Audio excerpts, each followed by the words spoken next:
हर घाव दिहलु ऐसन दिल में अच्छा छनत परान बा।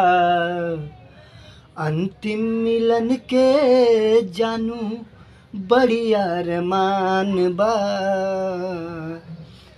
जान तो हर जान कुछ दिन के मेहमान बा। जान तो हर जान कुछ दिन के मेहमान बा। हर मिलबू न तबो कहे सपना सजोइले। सिसकी खूबे फुट फुट के रोइले। मिलबू न तबो कहे सपना सजोइले। सिसकी खूबे फुट फुट के रोइले। ई जानी जनिहा की दीवानया न जान बा।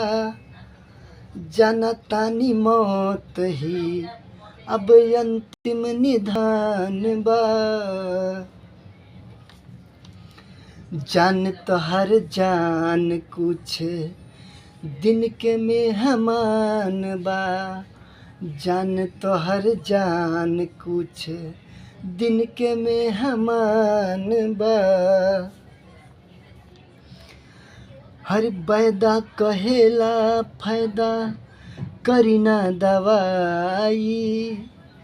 विजय यादव अब ता दुए काम आई।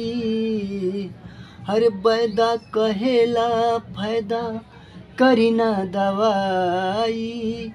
विजय यादव अब ता दुए काम आई। जिंदगी और मौत में छिड़ल घमासान बा। बागी बनल सांस के बो लावत आसमान बा। हर जान तो हर जान कुछ दिन के मेहमान बा। जान तो हर जान कुछ दिन के मेहमान बा। वीडियो पसंद आए तो लाइक करना, कमेंट करना और शेयर करना।